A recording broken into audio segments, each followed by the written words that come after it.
Welcome to the Courage to Live podcast. My name is Josh Bitsko. I'm a retired police captain with 24 years of experience. Currently, I travel the country and I teach people about courage, resilience, and leadership. Joined by my co-host and wife, Jenna. Hi. And in today's podcast, we're going to talk about the anatomy of a critical incident, like from before the incident to long after. Kind of try and break that down as something I teach about.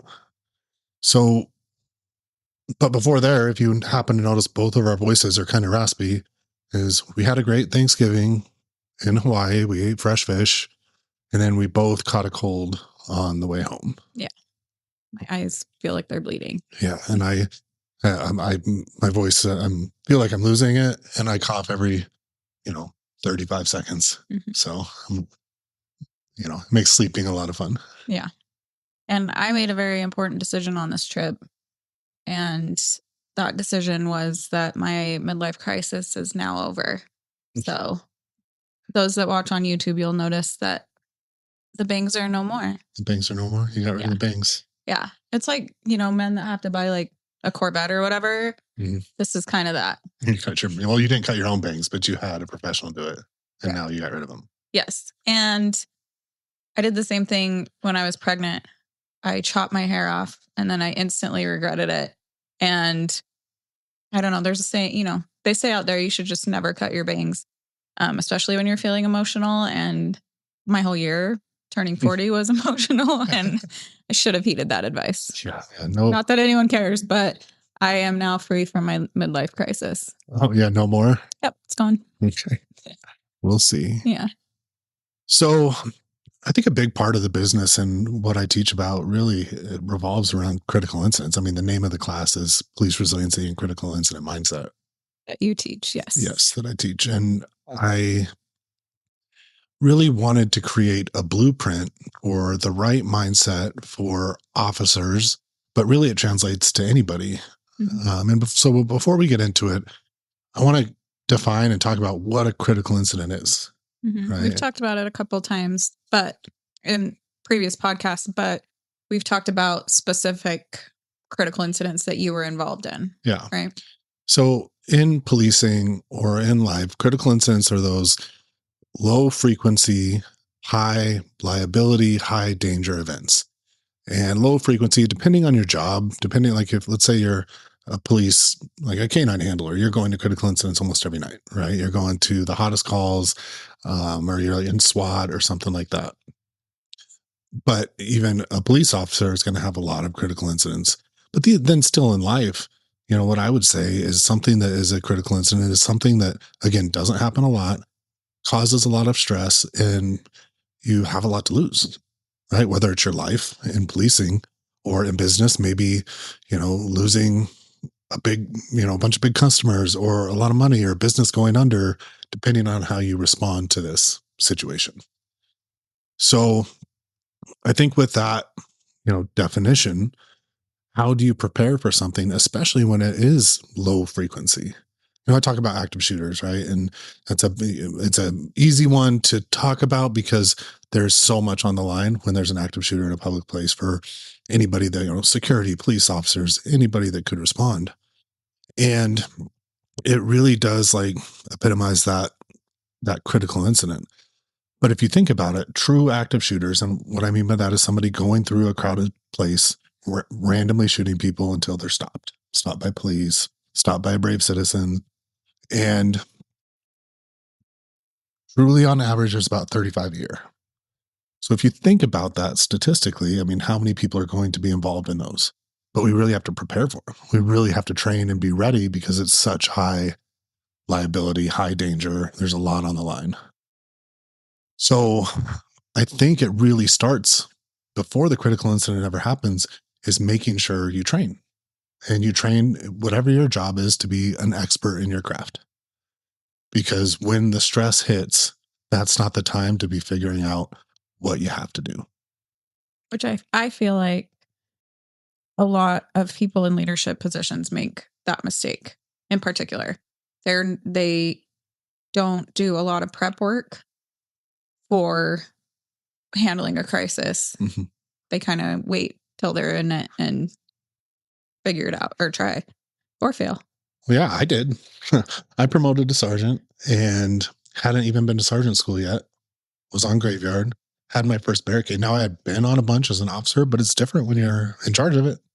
And for those who don't know, a barricade is somebody in a house that committed a felony crime or is suicidal, and you trying to get them out and you can't. And it's a very dangerous situation for a police officer. So as a sergeant, I get there and I'm having to be the incident commander and run it. And I really hadn't had any training on it. And I hated that feeling. Like I think kind of knew what to do, but I really, putting it into execution, especially when all eyes are on you as a sergeant. So that was a learning experience for me, but not as much a learning experience for how to handle a barricade, more for I need to prepare for these types of incidents. Like I need to be ready for anything that may happen and train for them. Because just because you're great at being let's say an officer, an amazing police officer, amazing detective, doesn't mean you're going to be a great sergeant because it's a different skill set. So you have to learn about what to do there. And so the first part of critical incidents is, like I said, being an expert in your craft, knowing what you need to do. Well, and that takes, when you're an expert in something, it takes the stress in decision making out. And I don't mean like you won't feel any stress, because of course you will, but you'll already know what to do. So you're able to like make those decisions automatically. Mm-hmm. And that leads into the next part. So the before, the training, preparing, and then it's the notification of. And however you learn that this critical incident is happening, whether, like I said, you're a first responder and you hear it on the radio, whether you're, at work or business and someone calls you, hey, this is going on, someone comes into your office. And so that's when that first, a couple things happen when you get notified. Like, this is something big in your life that's about to happen. In policing, you get a call, it's a shooting, it's an active shooter, it's something going on where you're going to have to respond and you're going to have to take action. And, the first thing is you're trying to process what's going on, right? You have a lot of information coming into you at once and you have to process and work out what even is going on. What am I going to have to do when I get there? What's my role going to be? How do I resolve this? And I think this can be overwhelming for a lot of people. And I know at times it was for me. It's like, you get told about something, it's big, it's happening, you're going to have to go and respond and, take action. And that can become overwhelming. But just like, I've talked in my class, I've talked about in other podcasts, is breaking it up into small pieces, taking that time between the notification and when you have to take action. And we call it crisis rehearsal as part of that. But as much information as you have and know what you're going to be doing, think about what's going to happen, what you're going to have to do when you get there. Like, I'll take that barricade for example. I know that I'm going to have to get there. I know I'm going to have to show up, make sure it's contained, make sure I have officers on all sides of the house. So someone's not going to get out and be dangerous to the community or a danger to the community. Set up an incident command post, try and have somebody establish communications, start notifications up my chain, like all of these things, because I did the first step and I, know what I need to do. Now I can start in my head preparing myself for, what I have to do when I arrive. So I'm running it through in my head, crisis rehearsing, going through each part of it. And again, this is applicable for so many things in life. Now, sometimes you don't have a lot of time. It's like, I equate it to, the barricade or an active shooter that you're going to, or even as a cop, you walk up on a car stop and a gun comes out of the car and you just have to react. You don't have as much. It's still a critical incident, just a different type. So what I'm kind of focusing on is when you have to do something, how do you walk through it? How do you get there? How do you have success? And so taking that time between getting notification and having to take action to prepare in your head, to plan, to make sure okay, these are the steps I have to do, and even an understanding of why, right? Like, the priority is life safety of everybody around, right? So I'm going to prioritize the steps for doing that first. Then I'm going to worry about notifying up the chain and getting resources and all of that. So, that's really, now you shift from the training, which is the preparation, to the rehearsal when you're en route. And then the last step is going to be like arriving. Like, now that I'm there, how do I put into action everything? And this is through each part of this, what I can tell you from personal experience and working with, psychologists and police psychologists is a lot of things are happening to your body at this point too. Your body floods with cortisol and adrenaline, and your heart rate spikes, and maybe you're starting to like your handshake. And that isn't just when you're standing there in danger. I can tell you there were times as a new sergeant, I had my cops in a vehicle pursuit, and I'm sitting there with the radio, like knowing I'm going to have to make decisions whether to shut it down, ask questions. And I was nervous, driving there or sitting in my car office or like, so, you don't have to be on scene to feel these things in your body that are going to happen. And I felt that as a manager. If I knew, there was a problem with a report that one of my analysts had done, or somebody was questioning the statistics or the numbers, and I had to explain it, I felt those same emotions. It's scary. Mm-hmm. It's scary to have to answer questions that they may not like the answer to, right? Mm-hmm. Or so I think, on civilian, normal, everyday life, you feel those same emotions when, there's a report that is wrong, or somebody doesn't understand it, or you have a patient and maybe you put notes in wrong, or you didn't treat them correctly, or whatever it may be. You can still feel those exact same feelings. Yeah. And then you can still put into place what we're talking about today. Yep, absolutely. Because there are ways to mitigate your physiological responses to fear. We talk about fear, and that's what it is, right? It's fear and anxiety that you're going to feel when you have those hormones rush, the cortisol, the adrenaline. Your body is preparing itself for that critical incident. And so you have to try and take control. And now in the class, I go very much in depth in all the ways that you can do this. But the biggest part is, and I know we talked about this in the fear episode, is really just controlling your breathing, because that's one of those shallow, rapid breaths are one of the first things that happens. And you're just kind of taking your body back from that emotion. And really just doing that in those moments can help clear your mind to make the decisions that you know you need to make. Well, and how do you think that, because obviously all of those feelings at once are overwhelming. So how do you think, besides breathing, that you can help that overwhelm? And then how can you help somebody else that may be in that scenario with you that you can tell is feeling that overwhelm? What are some other steps? So, like internally, when you're feeling overwhelmed, right? Obviously, we talk about the breathing, the breath work, the crisis rehearsal, and preparing yourself, knowing that you're trained. And it's oftentimes that overwhelmed feeling. There's fear, but then there's also fear of failure and like anxiety. And so that really is combated by confidence. And what I tell people in those moments when you're feeling this internally is it's just a collection of small steps. When you think about the big thing that you have to do and the consequences if you fail, like you get, you were talking about the numbers are wrong or reports. Well, your fear and anxiety is really rooted in the consequences, that whether that, affects your reputation at work, or, messing something up and having an impact on the community, or any of those things. So, the controlling your body is the one thing, right? But then also breaking it up into small things. Like, what is the first thing? Like I talked about at that barricade, the first thing I need to do is containment. What does that involve? I need to make sure I have a cop on all four sides of the house that can see if somebody were to come out. Well, you're calling on your expertise, which is exactly what you just talked about. Becoming an expert in your field. We've talked about that on other podcasts before. Being so well-versed in what you need to do and your knowledge of that field that you're able to recall that training gives you that confidence. And we've talked about that before, but yeah. And so, I'm breaking it up into small things that are more manageable mentally. The big things are overwhelming. The small things less so. So you're controlling the body with the breath work. And like I said, there's other things that I teach in the class.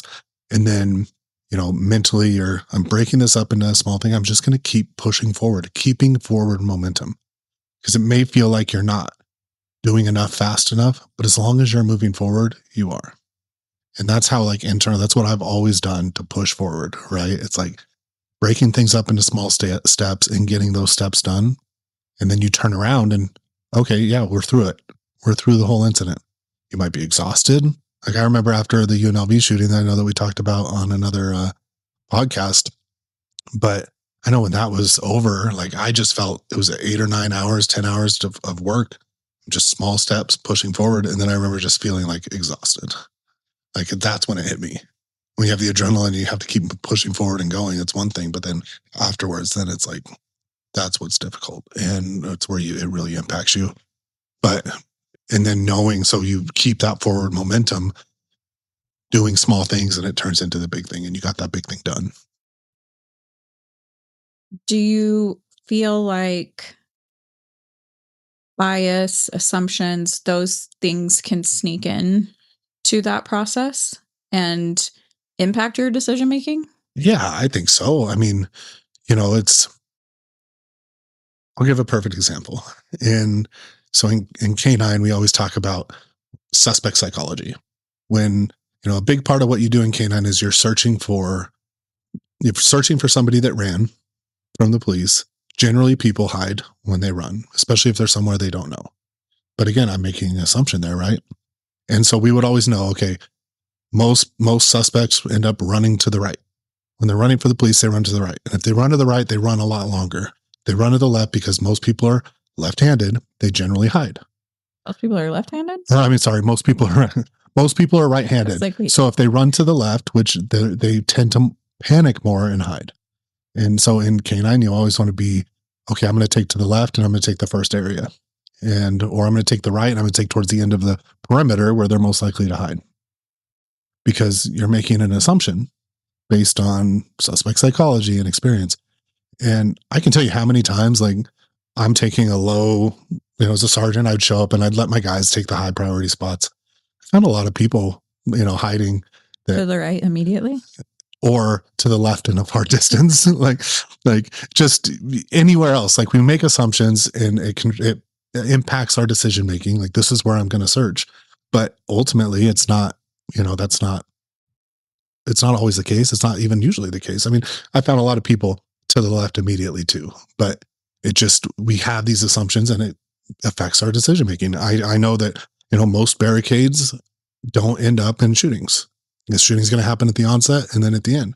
But if I make that assumption and I get complacent, then I'm going to be in danger. I'm putting my people in danger. So is that, I was just going to ask, so how do you prevent that? But in your opinion, is that just not becoming complacent?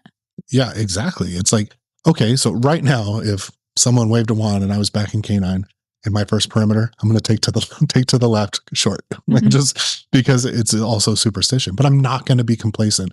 And so in that situation, complacency is not paying attention to my dog while I'm walking there and he dives in a bush and bites the suspect who's hiding not where I expected him to be.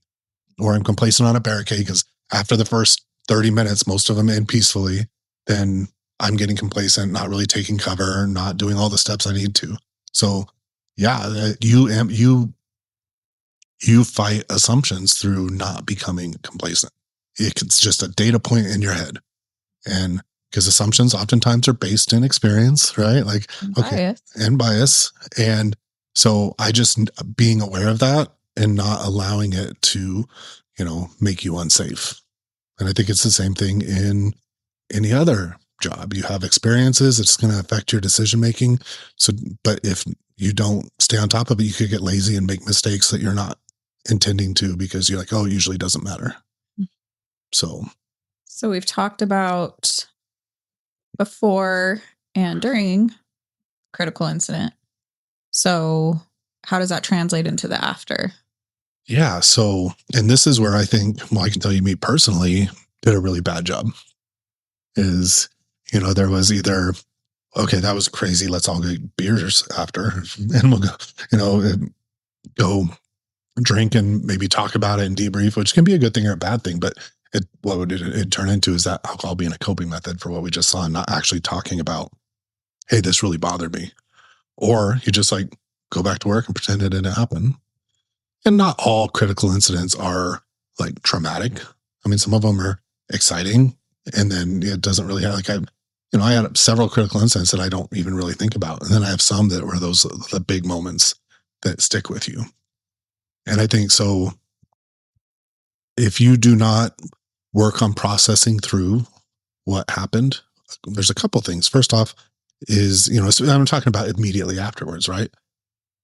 If you don't take time to, maybe take a breath, take a pause, take a day off from work to try and like process through what happened, at least starting that. You're not going to just process through and then I'm okay. But at least being aware that, hey, what I just went through could be traumatic. It was just really stressful. Maybe you just need a bit of self-care and go for a hike through the mountains or whatever it is that fills your soul. But I think a lot of people don't do that because you don't want to confront. I just have to go back to work. Life is busy and I'm going to keep pushing forward. Yeah. And it's exactly what you talked about on your blog this week with avoidance, right? So it's easier to avoid those hard emotions than to confront them, because confronting them means you have to acknowledge that they exist, right? Yeah, it's easier in the short term. Well, yes. You're right. Like, it's easy in that moment because I'm just avoiding it. But then a small problem can be a big problem later if you don't deal with it. And that's true to so many different things in life, hard conversations, but really in processing through difficult things, we need to be more proactive, especially in the first responder community with our mental health, with, processing through things, with working through things. I mean, we really just do. We have to work harder to make sure that we're doing those things. Or later in life, maybe a couple months later, maybe a couple years later, maybe a couple decades later, that then you have to confront it. And it's just been festering for so long. I know that was true with some of mine, right? I didn't want to deal with it. So I pushed it down, and then it started coming out in very problematic ways for me. So how do you think then leaders how can they better themselves besides what we've talked about, but before, during, and after, and so that they can be the best leader that they can be?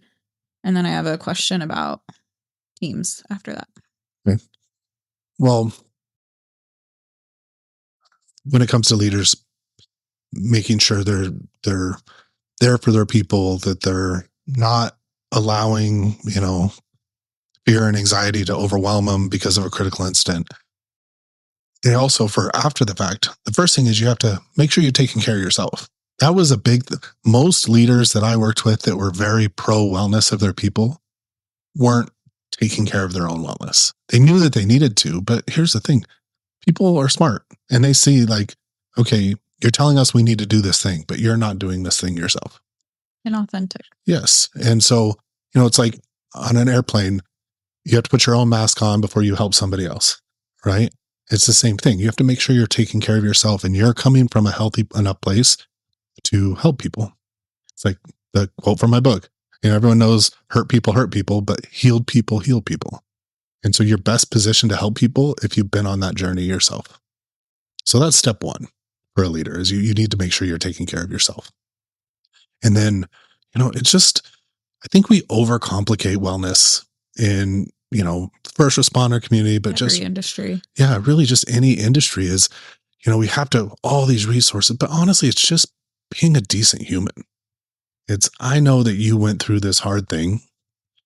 Yes, I'm your leader, but I want to have an authentic conversation with you about it.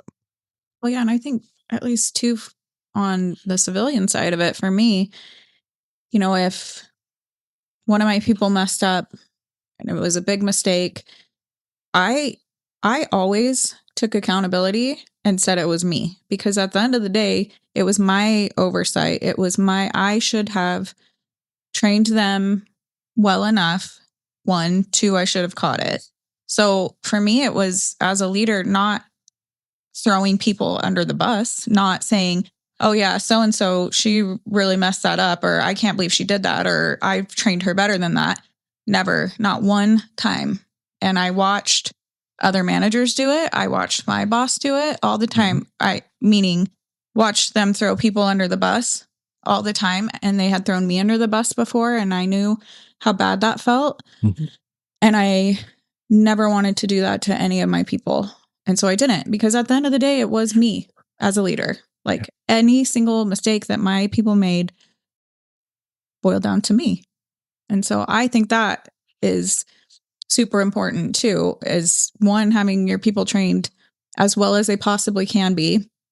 They're not up to the standards, either helping them so that they are, or putting a performance plan or whatever it is in place. And if they can't do the job, then, moving them or whatever you need to do. And then 3, when mistakes do happen, 1, they know that you're going to have their back. And 2, you taking accountability for it. Yeah. I mean, and I think you touched on so much right there. Specifically, right now, we're focusing on wellness and everyone just talks about mental health. Mhm. But there's so much more to mental health than we have access to clinicians talk about the stuff you've seen. It's that kind of leadership. It's making sure someone feels safe at work to make mistakes and then learn from it. You got to hold them accountable if you got to hold them accountable, but you can do it in a way. Like I was always the same way. I remember sitting in meetings as a captain with the community, like, hey, if there's a crime problem in this community, it is because of me. I truly believe that, because I need to be able to respond as a captain, make sure we have the resources where they need to be. And I need you guys to communicate with me as community leaders. So I truly believe that. And then if something great happened, that was my cops did a good job.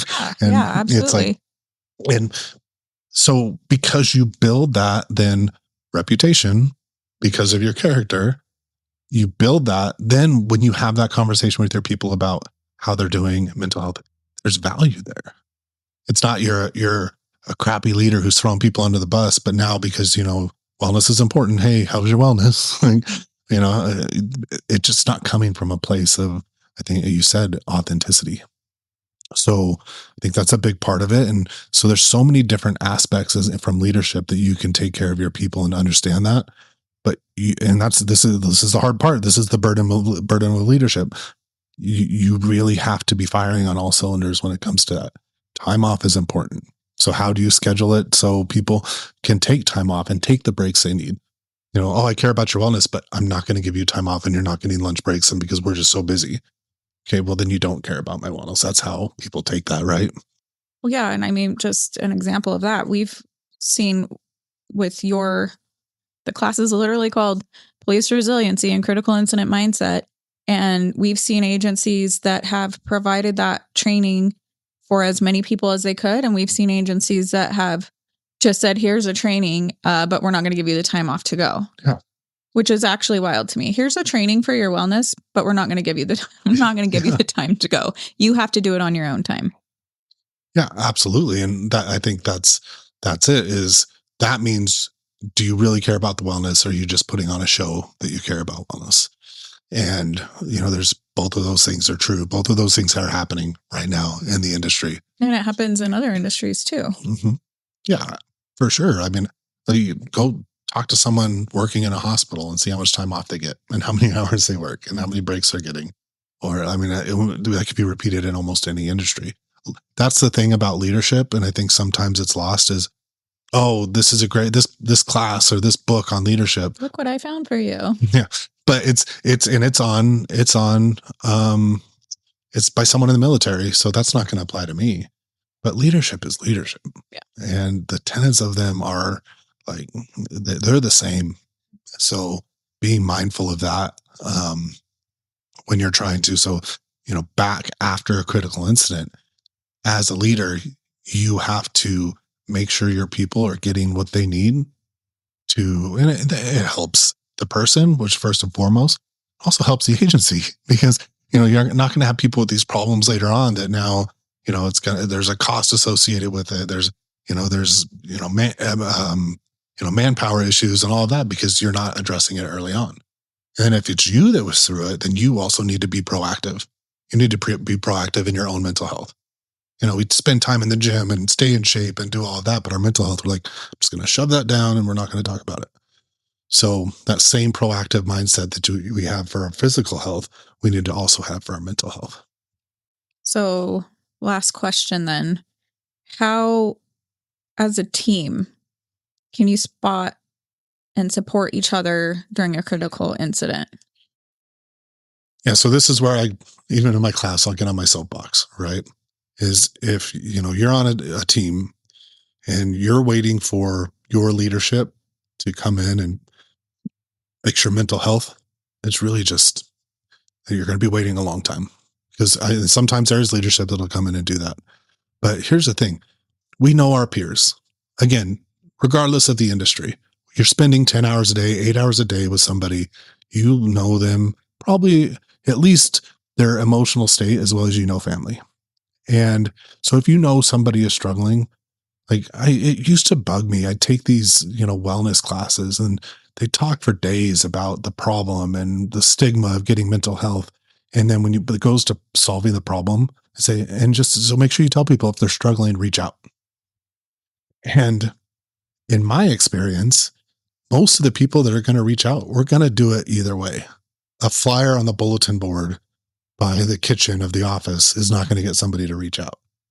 So that's where we really, and I've done a small podcast on this, but the importance of reaching in. Like, okay, I know you're struggling and you've been through, something hard, or I'm just sensing you're off. I need to have that courage to have that conversation with you. Not a check the box, go to the boss, go to peer support or whatever it is, but hey, are you doing okay? Like, what's going on in your life? Learning how to ask open-ended questions, right? And really having those conversations to get people help. Well, and I think too, there has to be a level of trust there, right? Yes, absolutely on the police side, but even on the civilian side too. When I was working as an analyst with my peers, there had to be a level of trust. We all had to have each other's back to a degree, or all of us were going to be on fire. And if two of us didn't like each other, we either had to sit down and figure it out. And if there was no figuring it out, there was a huge divide. And that did happen, obviously. I mean, most analysts are women. And so there's going to be a lot of cattiness and people that don't like each other. But at the end of the day, we either had to figure it out and agree upon, and by we, I'm speaking collectively, like we had to agree that when we get called in that office to get yelled at, we're going to have each other's backs. We don't have to like each other out here, but in there, we're going to have each other's backs, or, we don't. And that's a whole other problem. But I think, at least on the civilian side, having a certain level of trust with the people that you work with and a willingness, obviously they have to be hard workers. They have to be somebody with values, but having that level of trust to be able to have each other's backs and, checking each other's work and asking questions and asking for help so that everybody didn't get set on fire when something went wrong, or we all did. And it wasn't just one person, Well, yeah. And I think that is an important part about team, right? Is you are a team, and for good or bad, for, whatever's going on, like, you need to support each other. You don't have to like each other. Mm-hmm. You just have to tolerate each other to get the mission done and keep moving forward. And sometimes that mission is making sure everybody is taking care of themselves. Everyone comes out alive. Whether that's getting yelled at in a board meeting or a tactical operation, right? So, I think there is a progression to critical incidents. It's the preparation, it's the mental, emotional regulation, it's the decision making in the moment, breaking it up into small things, and then it's the taking care of yourself after. And again, big or small, doesn't have to be a large active shooter incident to apply this. It can be something small. It can be something at work. If you apply the same things, then you're going to find success. It doesn't mean you're not going to make mistakes. So that's the last part about after a critical incident, reviewing it and learning from the mistakes that you made to get better, and then helping other people with that knowledge. Right. And that's what our class is about. That's what we teach, is based on, the experiences I've been through, what worked, what didn't work, what worked internally, what worked with my mental health, what didn't, and providing people with that blueprint. Yep, absolutely. So, well, I think that wraps up our podcast today. If you like some of the things that I talked about, there's more in my book, The Courage to Live. It's available on Amazon. And, if you liked our podcast, please share it with a friend, subscribe, leave a review. And we appreciate you spending time with us today.